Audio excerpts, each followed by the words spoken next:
Bonjour à tous, je voudrais commencer par vous féliciter parce que si vous êtes arrivé jusqu'à cette vidéo, c'est que vous avez poursuivi votre travail sur le portrait et pour ça je voudrais vous faire un grand bravo parce que je sais que c'est pas simple à distance, mais en tout cas je suis content que vous ayez quand même participé à ce cycle sur l'autoportrait, ce cycle à distance qui vous a obligé un peu à vous recentrer sur vous-même.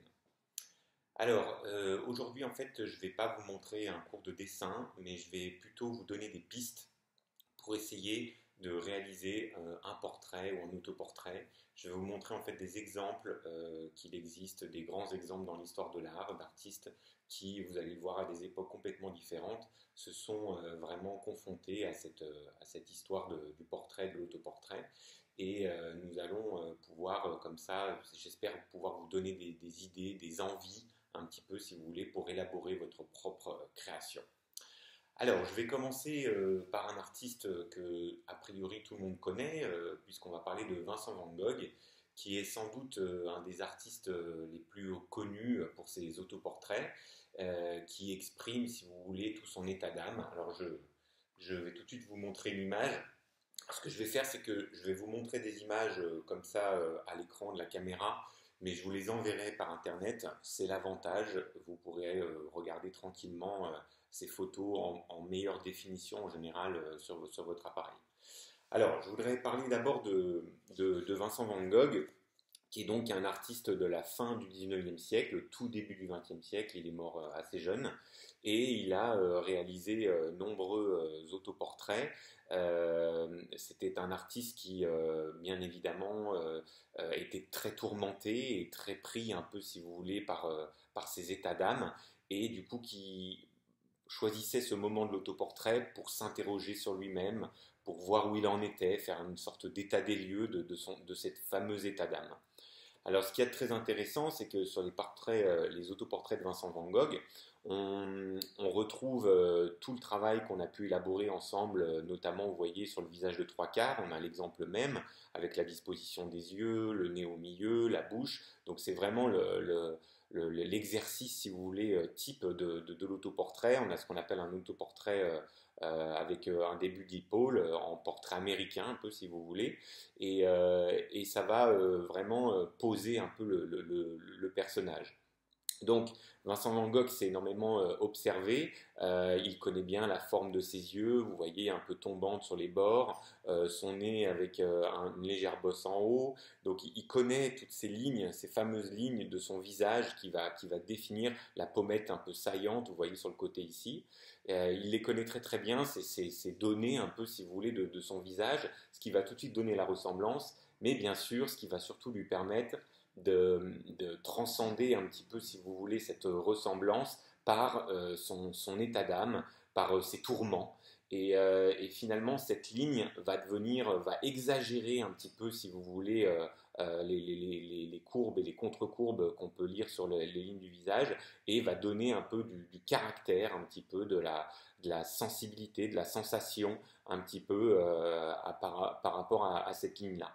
Donc on peut regarder par exemple notamment comme le détail ici des plis qu'on retrouve sur la veste de l'artiste qui sont vraiment très sinueuses et elles-mêmes tourmentées et qui reprennent ces fameuses lignes qui sont la caractéristique sûrement de Vincent Van Gogh, ces lignes complètement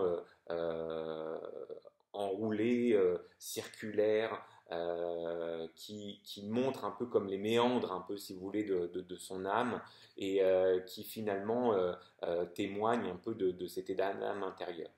Si vous voulez, Van Gogh, c'est un peu un artiste qui a un peu contribué à ce qu'on a appelé l'expressionnisme. Il n'est pas véritablement classé dans ce mouvement-là qui naîtra vraiment au XXe siècle, mais on peut le considérer comme tel. L'expressionniste, finalement, c'est à travers le sujet qu'on a devant nous, faire transpirer sa propre état d'âme.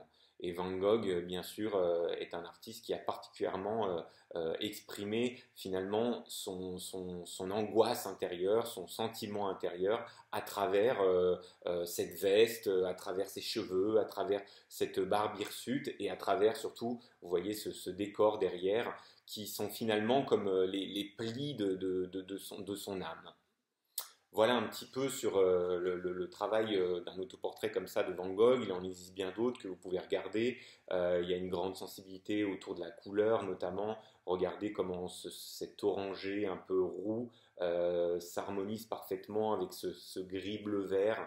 Il y a vraiment un grand travail de coloriste sur ce travail. Alors, je ne vais pas présenter plus cet autoportrait. J'aimerais vous montrer un autre, pas autoportrait, mais portrait de Van Gogh que je trouve particulièrement touchant et qu'on appelle le portrait de Monsieur Tanguy. Donc Tanguy, en fait, c'était le marchand de couleurs de Van Gogh.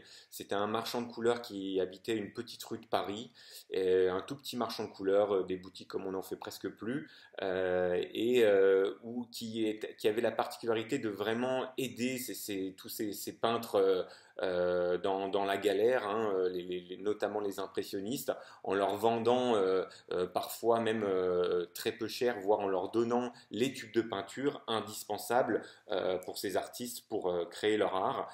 En échange, parfois, les artistes laissaient une œuvre un peu en attente chez ce marchand de couleurs. Donc, ce qui est intéressant, c'est que là, on a un portrait de face, vu de face, donc vous voyez, ce n'est pas systématique de faire de trois quarts, ça peut être de face qui donne un peu une position bien campée du personnage, et en même temps on sent une certaine simplicité, une humilité même, j'aimerais dire, dans le dispositif de cet autoportrait, de ce portrait plutôt. Il est un petit peu, on est un petit peu au-dessus de lui, il est assis un peu en dessous avec son chapeau, et surtout, ce que je trouve de très intéressant, ça va être une autre chose qui pourrait être une autre piste un peu pour créer un portrait, c'est tout le décor qui va amener un univers, l'univers de l'artiste. Vous voyez sur cette image toutes sortes de dessins japonisants. Ce sont en fait des estampes japonaises qui vont créer comme un décor, comme l'univers un petit peu, si vous voulez, de ce portrait. Et bien évidemment, ces estampes japonaises, elles ont une grande importance pour Van Gogh. Elles ont un peu, si vous voulez, contribué à apporter quelque chose de différent par rapport à l'académisme en Europe, en Occident, des autres façons de créer et d'apporter des nouvelles, des sortes de règles qui vont contredire un peu, si vous voulez, celles acquises par l'académisme européen. Donc tout ça ressemble presque à une sorte de programme, un peu, si vous voulez, pour Vincent Van Gogh. Il y a une touche d'ailleurs très plus impressionniste, un peu sur ce tableau-là. Regardez le pantalon, on voit des petites touches un peu sous forme de pointillisme. Il était quand même sous l'influence de ces artistes-là à cette époque-là. Il en avait rencontré certains. Van Gogh est quelqu'un qui a vécu assez isolé hein, tout au long de sa vie. Il a rencontré parfois quelques peintres et ça l'a beaucoup aidé un petit peu dans sa recherche personnelle. C'était quelqu'un qui n'a cherché toute sa vie en fait à apprendre. Hein. Il vient de nulle part, il s'est formé tout seul et il doutait énormément hein, sur sa propre pratique. En plus, il n'avait jamais été reconnu, jamais vendu un seul tableau. Et du coup, en fait, lui, il considérait qu'il était tout le temps un élève qui devait apprendre. Et c'est bien ça qui a de touchant chez cet artiste si mondialement connu.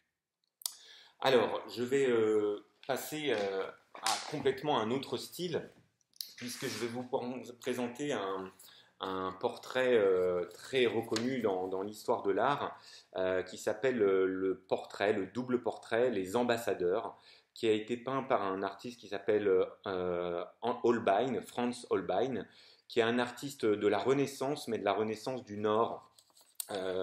Donc assez différent finalement des peintres italiens. Il a fini en fait sa vie à la cour d'Angleterre et il a peint en fait pour le roi d'Angleterre. Et à cette époque-là, il y avait toutes sortes de diplomaties très particulières en Europe, entre le clergé, le pape, les rois de France, rois d'Italie, rois d'Angleterre, des mariages, toutes sortes de péripéties, un peu si vous voulez, plus intéressantes les unes que les autres. Et tout ce portrait va symboliser un petit peu, si vous voulez, cet état des lieux de l'Europe à ce moment-là. Ce sont en fait deux jeunes ambassadeurs. L'un est français et l'autre est l'ami du jeune ambassadeur français en Angleterre. Ils ont la trentaine, ils sont dans la force de l'âge, en plein essor de leur carrière. C'est véritablement la réussite, si vous voulez. Et c'est pour ça que l'ambassadeur a demandé de faire un portrait de lui-même avec son meilleur ami du clergé. Mais ce qu'il y a d'intéressant, c'est que l'artiste va en fait, grâce à tous ces objets, vous voyez, qui sont disposés au centre entre ces deux portraits, qui sont cette fois-ci de plein pied, on a le personnage en entier, vont symboliser ce qu'on appelle les humanités. Les humanités, à cette époque-là, c'est vraiment replacer l'homme comme étant au centre du monde, avec tous ses savoirs. Il a réussi, en fait, finalement, un peu à échapper à cette espèce de croyance et de peur du Moyen Âge, que quelque chose de tout puissant pouvait nous tomber sur la tête. Là, l'homme se replace un peu au centre du monde et comme presque maître de son destin. Et tous les objets symbolisent, alors en haut, plutôt les objets vers le céleste. Alors il y a des objets de l'astronomie, des objets de science, la planisphère. Et puis en dessous, des objets qui se rapportent plus au terrestre. On voit un luth, un livre de sciences mathématiques, des flûtes. Il y a différents objets comme ça qui vont symboliser justement cette quête un peu du savoir et de l'humanité.